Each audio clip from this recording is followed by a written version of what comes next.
جو شخص یہ ایک صورت پڑھ لے گا تو اگر وہ اللہ پاک سے 700 کروڑ بھی مانگے تو اللہ پاک اسے ضرور دے گا۔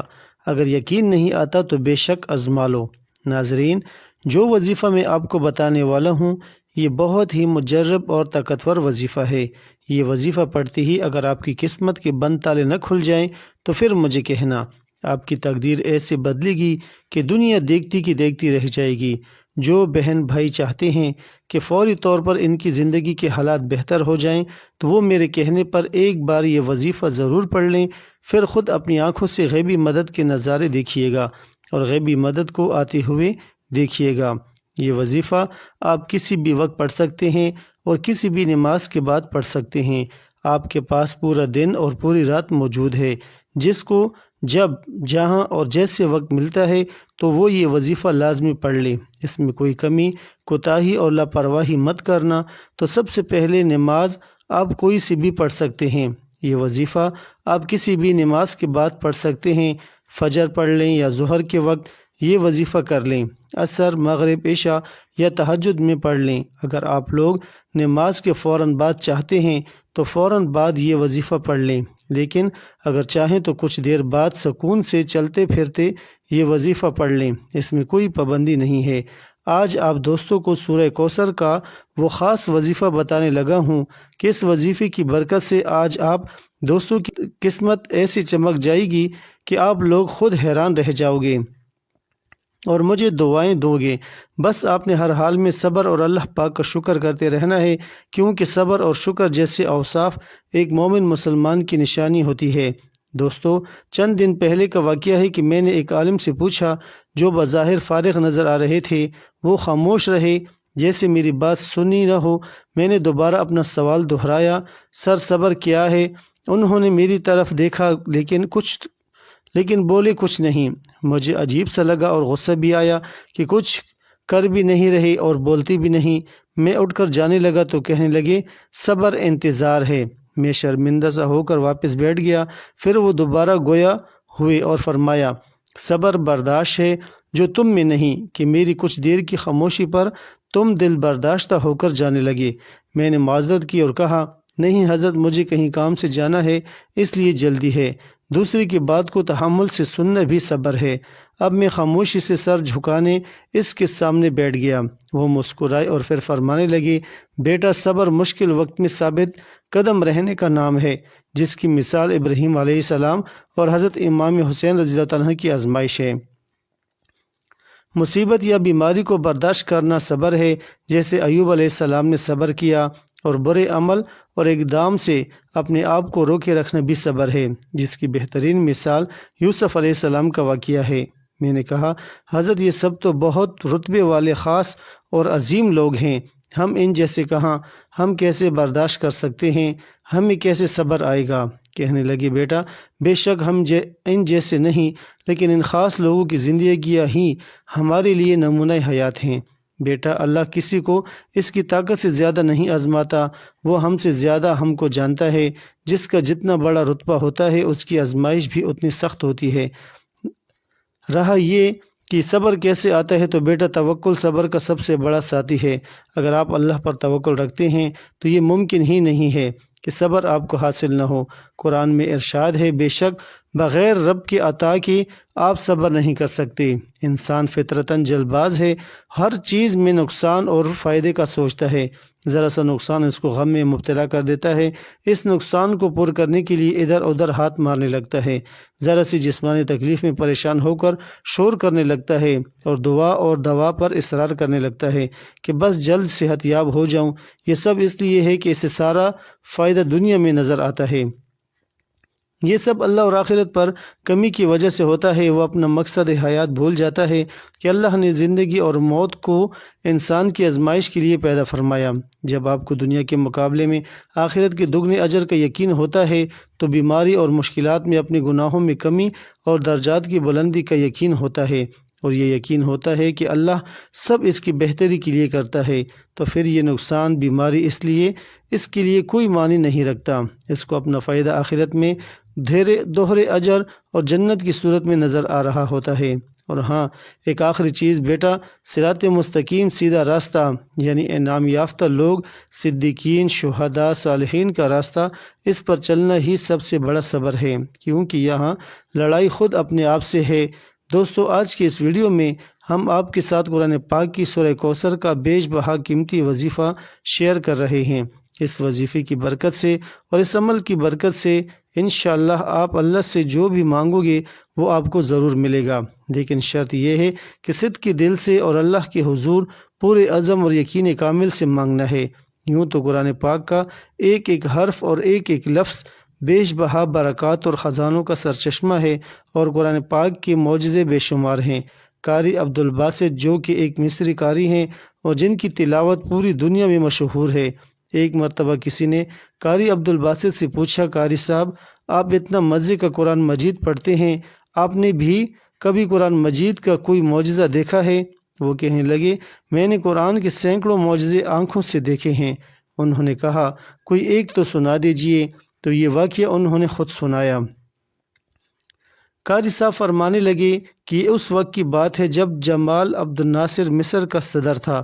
اس نے رشیا، روس کا سرکاری دورہ کیا۔ وہاں پر کمیونسٹ حکومت تھی۔ اس وقت کمیونزم کا طوطی بولتا تھا۔ دنیا اس سرخ انقلاب سے عبد الناصر ماسکو پہنچا۔ اس نے وہاں جا کر اپنے ملکی امور کے بارے میں کچھ ملاقاتیں کی۔ ملاقاتوں کے بعد انہوں نے تھوڑا سا وقت تبادلہ خیالات کے لیے رکھا ہوا تھا۔ اس وقت وہ آپس میں گپے مارنے کے لیے بیٹھ گئے۔ جب آپس میں گپے مارنے لگے تو ان کمیونسٹوں نے کہا، جمال عبد الناصر، تم کیا مسلمان بنے پھرتے ہو؟ تم ہماری سرخ کتاب کو سنبھالو جو کمیونزم کا بنیادی ماخذ تھا۔ تم بھی کمیونسٹ بن جاؤ، ہم تمہارے ملک میں ٹیکنالوجی کو روشناس کرا دیں گے۔ تمہارے ملک میں سائنسی ترقی بہت زیادہ ہو جائے گی اور تم دنیا کی ترقی یافتہ ملکوں میں شمار ہو جاؤ گے۔ اسلام کو چھوڑو اور کمیونزم اپنا لو۔ جمال عبد الناصر نے انہیں اس کا جواب دیا تو صحیح، مگر دل کو تسلی نہ ہوئی۔ اتنے میں وقت ختم ہو گیا اور واپس آ گیا، مگر دل میں کسک باقی رہ گئی تھی کہ نہیں، مجھے اسلام کی حقانیت کو اور بھی زیادہ واضح کرنا چاہیے تھا۔ جتنا مجھ پر حق بنتا تھا میں اتنا نہ کر سکا۔ 2 سال بعد جمال عبد الناصر کو ایک مرتبہ پھر رشیا جانے کا موقع ملا۔ قاری صاحب فرماتے ہیں کہ مجھے صدر کی طرف سے لیٹر ملا کہ آپ کو تیاری کرنی ہے اور میرے ساتھ ماسکو جانا ہے۔ کہنے لگے کہ میں بڑا حیران ہوا کہ قاری عبدالباسط کی تو ضرورت پڑے سعودی عرب میں، عرب امارات میں جہاں مسلمان بستے ہیں، ماسکو رشیا جہاں خدا بیزار لوگ موجود ہیں، بے دین زار لوگ موجود ہیں، وہاں قاری عبدالباسط کی کیا ضرورت پڑ گئی؟ خیر تیاری کی اور میں صدر صاحب کے ہمراہ وہاں پہنچا۔ وہاں انہوں نے اپنی میٹنگ مکمل کی۔ اس کے بعد تھوڑا سا وقت تبادلہ خیالات کے لیے رکھا ہوا تھا۔ فرمانے لگے کہ اس مرتبہ جمال عبد الناصر نے ہمت سے کام لیا اور ان سے کہا کہ یہ میرے ساتھی ہیں جو آپ کے سامنے کچھ پڑھیں گے، آپ سنیے گا۔ وہ سمجھ نہ پائے کہ یہ کیا پڑھے گا۔ وہ پوچھنے لگے کہ یہ کیا پڑھے گا؟ وہ کہنے لگے کہ یہ قرآن پڑھے گا۔ انہوں نے کہا، اچھا پڑھے۔ فرمانے لگے کہ مجھے اشارہ ملا اور میں نے پڑھنا شروع کیا۔ سورہ طٰہٰ کا وہ رکوع پڑھنا شروع کر دیا جسے سن کر کسی دور میں حضرت عمر بن خطاب رضی اللہ تعالیٰ عنہ بھی ایمان لے آئے تھے۔ فرماتے ہیں کہ میں نے جب 2 رکوع تلاوت کر کے آنکھ کھولی تو میں نے قرآن کا معجزہ اپنی آنکھوں سے دیکھا کہ سامنے بیٹھے ہوئے کمیونسٹوں میں سے 4 یا 5 آدمی آنسوں سے رو رہے ہیں۔ جمال عبد الناصر نے پوچھا، جناب آپ کیوں رو رہے ہیں؟ وہ کہنے لگے، ہم تو کچھ نہیں سمجھے کہ آپ کے ساتھی نے کیا پڑھا ہے، مگر پتہ نہیں کس کلام میں کچھ ایسی تاثیر تھی کہ ہمارے دل موم ہو گئے، آنکھوں سے آنسوؤں کی جھریاں لگ گئیں اور ہم کچھ بتا نہیں سکتے کہ یہ سب کچھ کیسے ہوا۔ سبحان اللہ، جو قرآن کو مانتے نہیں، قرآن کو جانتے نہیں، اگر وہ بھی قرآن سنتے ہیں تو اللہ تعالیٰ ان کے دلوں میں بھی تاثیر پیدا کر دیتے ہیں۔ پیارے دوستو، ہمیشہ صبر اور تحمل کا مظاہرہ ہمیں کرنا چاہیے اور اللہ سبحانہ و تعالیٰ کی مدد کے منتظر ہمیں رہنا چاہیے۔ اسی میں ہمارے لیے دنیا اور آخرت کی بھلائی ہے۔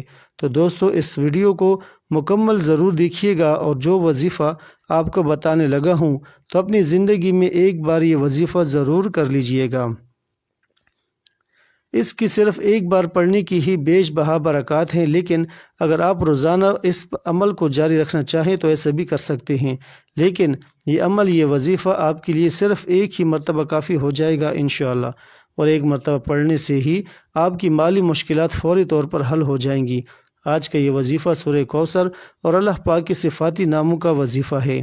یہ اتنا طاقتور ترین اور خوبصورت عمل ہے کہ اس کو بیان کرنا ناممکن ہے۔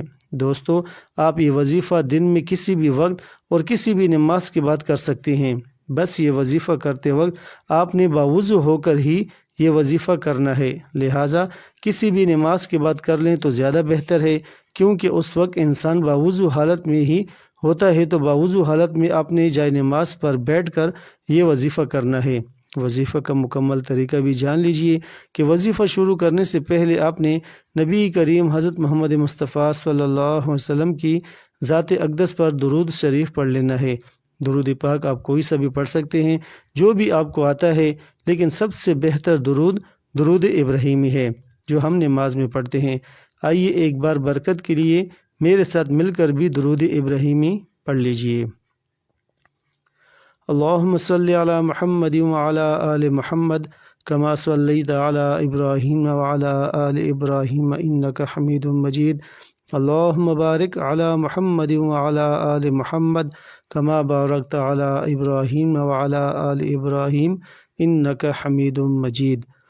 پیارے دوستو، جیسے ہی آپ نے درود شریف پڑھنا ہے تو سب سے پہلے اپنے دل میں، اپنے ذہن میں اپنی اس حاجت کی نیت ضرور کر لینی ہے جس کے لیے آپ یہ وظیفہ اور یہ عمل کر رہے ہیں۔ آپ کا مقصد کوئی بھی ہو اور کوئی بھی بڑے سے بڑا مقصد ہی کیوں نہ ہو، اس کی نیت آپ کر لیں۔ آپ کو ذاتی مکان چاہیے تو اس کی نیت کر لیں، اگر آپ کو کوئی بڑی رقم چاہیے تو اس کے لیے نیت کر لیں، اگر بے اولادی ہے اور آپ اللہ سے نیک اور صالح اولاد چاہتے ہیں تو اس کی نیت کر لیں، اور وظیفے کا آغاز کرنے سے پہلے ایک مرتبہ یہ دو کلمات آپ نے ضرور پڑھ لینے ہیں۔ اعوذ باللہ من الشیطان الرجیم، بسم اللہ الرحمن الرحیم۔ اور سب سے پہلے نمبر پر جو وظیفہ آپ نے پڑھنا ہے وہ وظیفہ سورۃ الکوثر کا وظیفہ ہے۔ بسم اللہ الرحمن الرحیم۔ انا اعطیناک الکوثر فصل لربک وانحر ان شانئک هو الابتر۔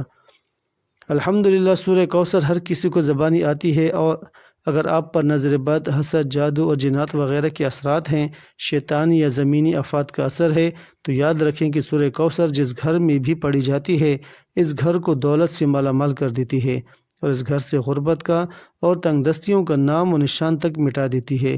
آئیے اب آپ کو وظیفے کا مکمل طریقہ بتاتے ہیں۔